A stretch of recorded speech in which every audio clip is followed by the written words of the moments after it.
Today, ladies and gentlemen, we're going to be doing something different. I started the day, it was Easter, I did some work in my bed. I actually had an offer on my listing, so I was able to negotiate that literally from bed. It was so lovely.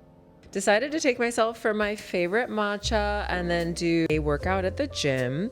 I was feeling like taking it easy today because it was a holiday and resting, but I knew that I would really enjoy the socialization that I get from the gym. Stretch or just like even just a 20-minute. Feeling kind of off because today is a holiday and I don't have anyone to celebrate the day with. It's not that I feel lonely, it's just I wish I had someone to like hug and open Easter baskets with, overly salty ham, give flowers to. I needed to give these flowers away. I did not water them. They are losing their luster. I understand that not having family members right now has nothing to do with me as a person and everything to do with the family life that I was born into. I personally have had a very weird relationship with religion since I was younger. I grew up in Sunday school, but then had a falling out with religion, and we'll get to that later. I in no way ever want to tell you what I think you should believe for your religion, and that's actually part of the reason why I never really was a believer of religion. I felt like no one should tell me what my thoughts should be, which is the same feeling I have about politics, which is why I left my dad's newspaper in 2013. I feel like we all have an internal North Star within us that kind of directs and guides us. It's ready.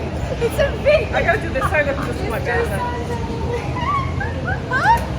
I love the ladies. Yes. Jesus, we love you. I personally feel like the gym just gives me such a sense of completion when I go and I do even just a 20 minutes, even just showing up. Having some sort of place of worship that allows you to be yourself and connect and bond sounds like such a beautiful place, but I feel like a lot of church facilities, it ends up being very competitive, a little bit toxic. I've just kind of avoided religion. Now I'm stepping back towards that after losing my mom and my brother. I just feel like religion is having its moment in my life, and I know a lot of people find religion near the end of their life when they're reevaluating their life and looking back on all that they've done and received and achieved. Only 43, so hopefully I'm not nearing end of life, but I definitely love the idea of prayer. I definitely every morning set my intentions, say what I'm thankful for. I write them in my journal, my 5-minute morning journal. I've spent decades building a life based on achievement and logic, and then in 2020 when I lost my mom, and again in 2021 when I lost my brother, both very tragically, I realized that my soul was actually starving. This wasn't about actually God, the big G as I like to call him, but it's about finding a peace that isn't dependent on any circumstances. It's about an inner calm, an inner rest. If I can communicate with my mom and my brother from the other side, who's to say Jesus wasn't resurrected? Very ironic to me that for some reason was compelled to ask my mother on her deathbed how she was going to visit me, and she immediately said butterflies. And now every instance where I see a butterfly, I feel her presence.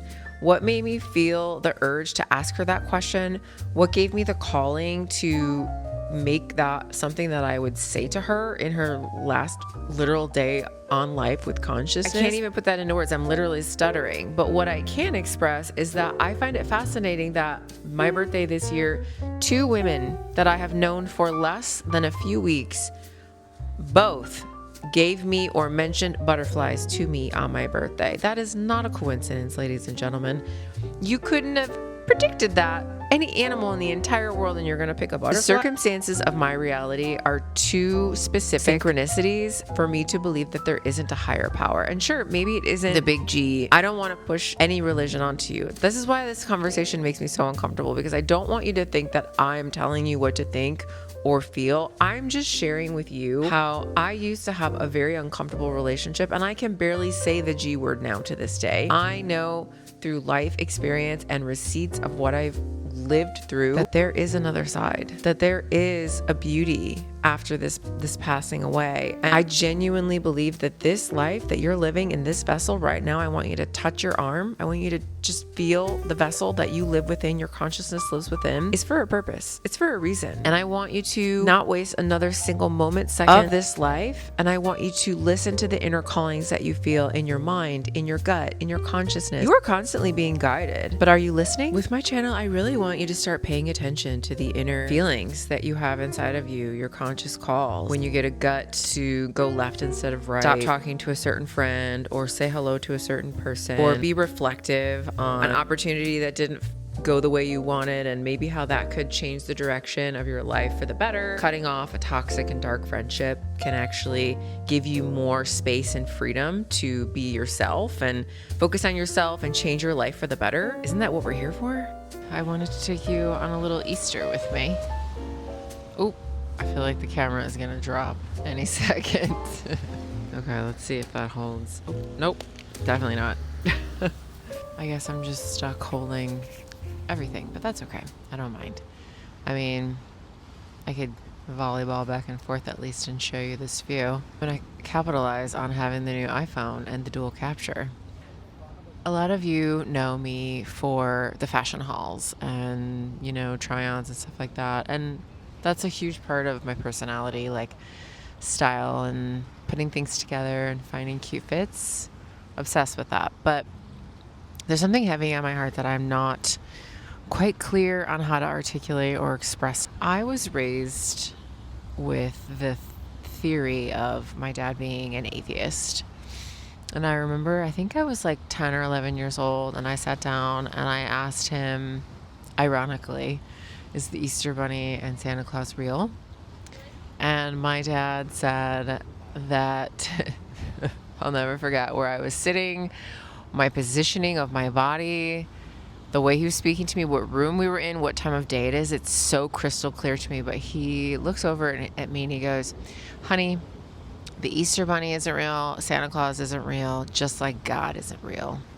It was all created. It's all a story. It's all whatever. And I remember feeling like that's so jarring to kind of describe or articulate that. And it's taken me, I'm 43 years old now, and I'm still hesitant to say the word God. Like, I even, on a comment on my Instagram story, I posted about this, like, today's Easter, and I posted about this, and in the comment section, a man said God is good, and he kept, you know, referencing quotes from God, and I was like, yeah, the big G, you know, like, I still have a rough time saying God. I don't know what that is.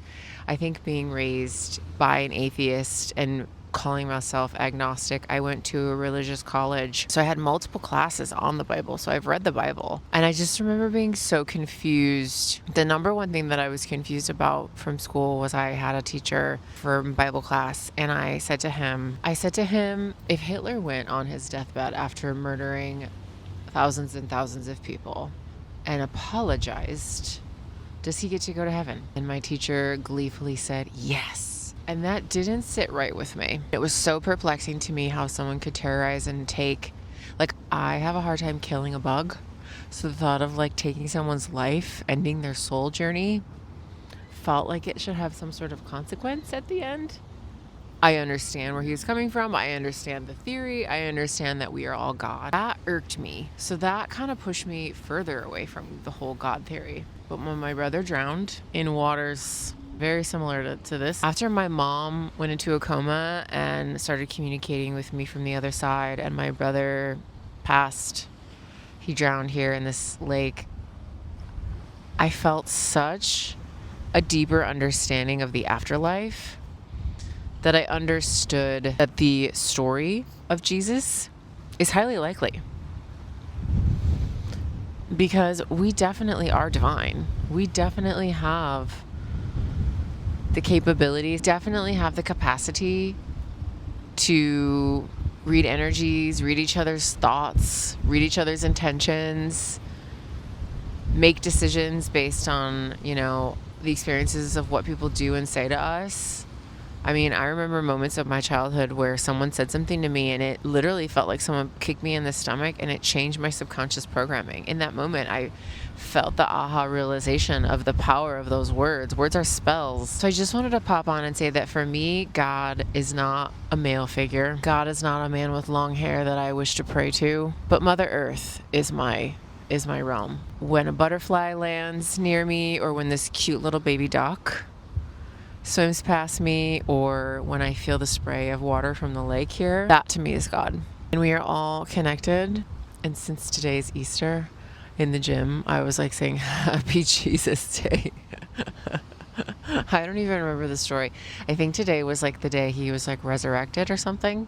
I think that's how this goes. I'm gonna have to brush up on my Bible studies before I publish this video. I just wanted to share with you that my version of God doesn't have to look like your version of God, and your version of God doesn't have to look like every versions of God. But I definitely feel that you should have some sort of higher calling and power that you pray to, because words are spells. And if you choose every morning to wake up joyfully and state your intentions and your affirmations of what you wish to call in for yourself, and what you set out to plan for that day, and how you wish to live your life every day of every morning and before bed the same, I promise you your life will change. Because call it spirit guides from the other side, call it Jesus, God, whatever, Buddha, whoever you pray to, there's someone listening to you, and you are never alone.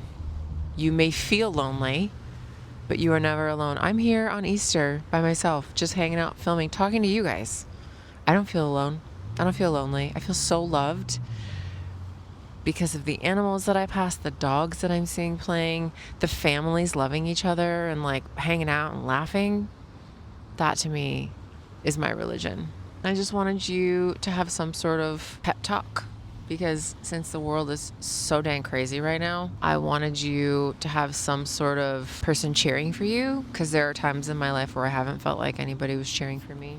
I have felt very alone, and I want you to know that you aren't alone. I want you to know that I'm cheering for you, I'm rooting for you, and I plan to make more motivational mindset videos going forward and commingle in the fashion. I mean, you can do multiple things at once, so I don't have to just be a fashion channel, because I just feel called to tell my story, to talk about life after Eric's death, because losing my mom and her death was like so heavy in itself, and it caused me to get so sick, and all this resentment and unresolved emotions and pain and unfulfilled love and expectations, and realizing that I was neglected and really poorly treated as a child. That didn't shake my ship enough. But losing my brother, like watching him, like sitting like I am now and looking into this water and seeing his spirit leave his body, it is something that will live on with me for forever, and it has altered the reality and the state of my subconscious mind for forever. And I just wanted to share that with you, because this channel is about to open up. It was open before, and I'm not gonna lie, I chased numbers. You know, I wanted to grow this channel. I wanted to reach a larger community, and I feel like now that I have a certain following, maybe not all of you will watch these types of videos, but the one that do, I think these messages are meant for you.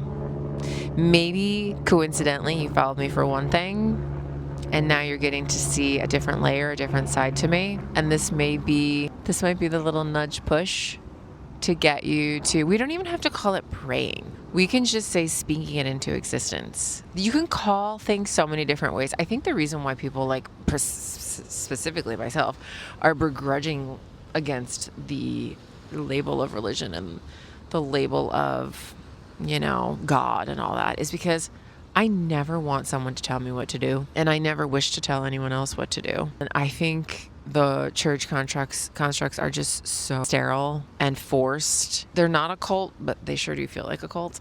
That doesn't resonate with me. And I'm not saying that I wish to start my own religion or my own church, but there has to be a different source of community where people enjoy talking about their wins for the week, what they're aspiring to be and do. There has to be a better place. There has to be a better setup for that kind of thing, because I want to believe that's what church initially started with and for. I mean, in all fairness, if you go back into history, the most rich and wealthy and powerful people, maybe not rich, the most powerful people in the Egyptian era were the religious people, because you wanted to pay them off because you wanted to go to heaven.